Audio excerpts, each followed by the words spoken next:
Hi friends, ഞാൻ നിങ്ങളുടെ Vishnu മെനക്കോട്ടെ DOT4 പുതിയൊരു വീഡിയോയിലേക്ക് ഏവർക്കും സ്വാഗതം. ഇന്ന് നമ്മൾ ചെയ്യുന്നത് നമ്മുടെ റീബോൺ ക്ലാസിക് 350യുടെ പ്ലഗ് മാറുന്നത് എങ്ങനെയാണെന്നാണ് നോക്കുന്നത്. ആദ്യം നമ്മൾ ആ പ്ലഗിൻ്റെ അഡാപ്റ്റർ ഊരിയെടുക്കുക. ഇതാണ് അഡാപ്റ്റർ.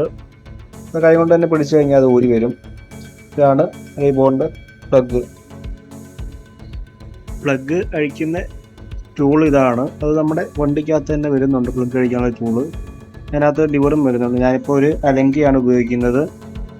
അലങ്കിയും കറക്റ്റായിട്ട് അതിനകത്ത് സൂട്ടാവുന്നതാണ്. 8-ൻ്റെ അലങ്കി അതിനകത്ത് സൂട്ടാവും. അതിനകത്ത് വണ്ടിക്കകത്ത് തന്നെ അതിൻ്റെ ലിവറും വരുന്നുണ്ട് പ്ലഗ് അഴിക്കാനുള്ള. ആ ലിവറും കൂടി ഉപയോഗിച്ച് പ്ലഗ് നമ്മൾ ഊരണം.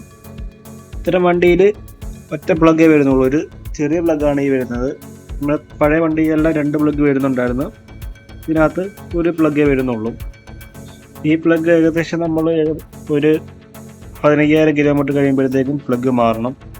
മാറിയില്ലത് കറക്റ്റ് വണ്ടിക്ക് മിസ്സിങ് ഒക്കെ വരുന്നതായിരിക്കും. കറക്റ്റ് നമ്മൾ ഒരു 15,000 കിലോമീറ്റർ ആകുമ്പോഴത്തേക്കും പ്ലഗ് മാറാൻ നോക്കുക.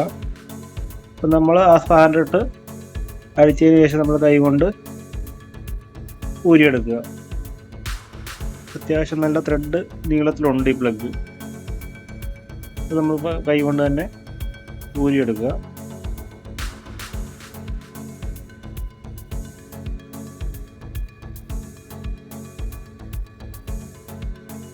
പ്ലഗിൻ്റെ അവസ്ഥ വളരെ മോശമായിട്ടുണ്ട്. റീപ്ലേസ് ചെയ്യാൻ സമയമായിട്ടുണ്ട്. ഇതാണ് നമ്മുടെ പുതിയ പ്ലഗ്. ഇതാണ് അത്യാവശ്യം നല്ല ലെങ്ത് വരുന്നുണ്ട് പ്ലഗിൻ്റെ ത്രെഡിന്. അതുകൊണ്ട് നമ്മൾ ആദ്യമേ കറക്റ്റ് ത്രെഡ് കിട്ടുന്നതിന് വേണ്ടി കൈ കൊണ്ട് തന്നെ കറക്റ്റായിട്ട് പിടിപ്പിക്കുക. മാക്സിമം കൈ കൊണ്ട് തന്നെ മുറുക്കുക. അതിനുശേഷം നമ്മൾ അതിൻ്റെ ടൂൾ ഉപയോഗിച്ച് ടൈറ്റ് ചെയ്യാൻ പാടുള്ളൂ. അല്ലെങ്കിൽ ഹെഡിനകത്ത് ത്രെഡ് കംപ്ലൈൻ്റ് ആകാൻ ചാൻസ് കൂടുതലാണ്.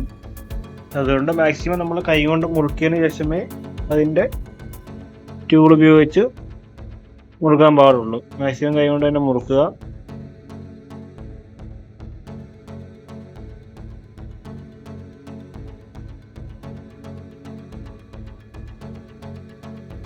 പിന്നെ അതിൻ്റെ ടൂൾ ഉപയോഗിച്ച് നമ്മൾ കറക്റ്റായിട്ട് അത് ടൈറ്റ് ചെയ്ത് കൊടുക്കുക. അതിനുശേഷം അതിന് പ്ലഗിൻ്റെ അഡാപ്റ്ററും കൂടി എടുത്ത് കൊടുത്തു കഴിഞ്ഞാൽ കാര്യം കഴിഞ്ഞു. അപ്പം നമ്മുടെ ഇന്നത്തെ വീഡിയോ ഇഷ്ടപ്പെട്ടെങ്കിൽ എല്ലാവരും ഒന്ന് ഷെയർ ചെയ്യുക. നമ്മുടെ ചാനലിനെ സപ്പോർട്ട് ചെയ്യാൻ മറക്കണ്ട.